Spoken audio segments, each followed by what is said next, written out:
I'm Nakano.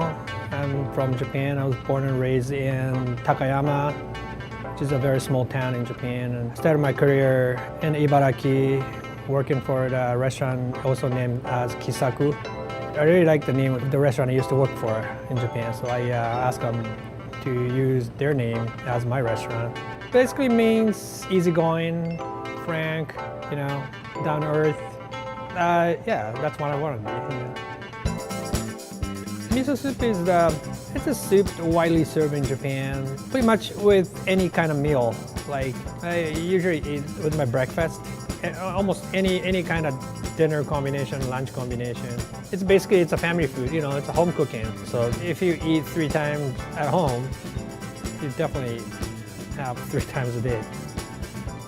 Any region, any household has different style. So as long as you make the broth part correctly, you can just do whatever you want after that.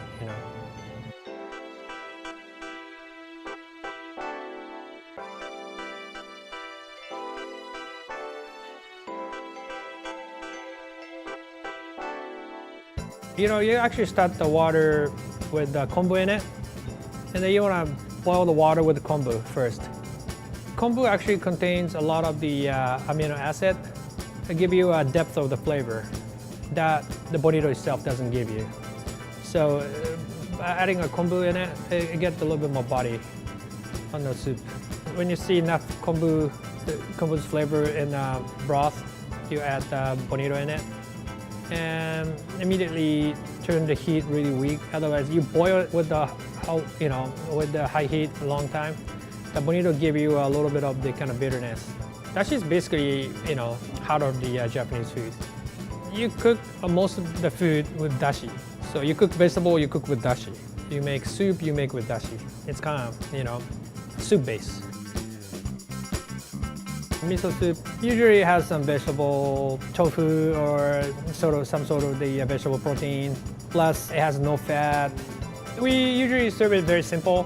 Basically it's wakame, seaweed, scallion, and tofu. But you can do a whole bunch of other stuff. Like my kids really like the potato miso soup at my home. So when we do it, we cook the potato first. Make a soup and put the potato in it. So it really depends whatever you want to put in it.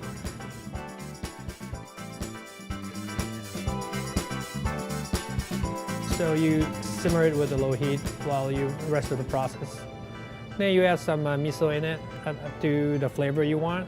But you have to be careful, miso, sometimes miso is not completely dissolved when you taste it. Then after all the, chunk of miso get dissolved, it gets saltier. So you gotta be careful.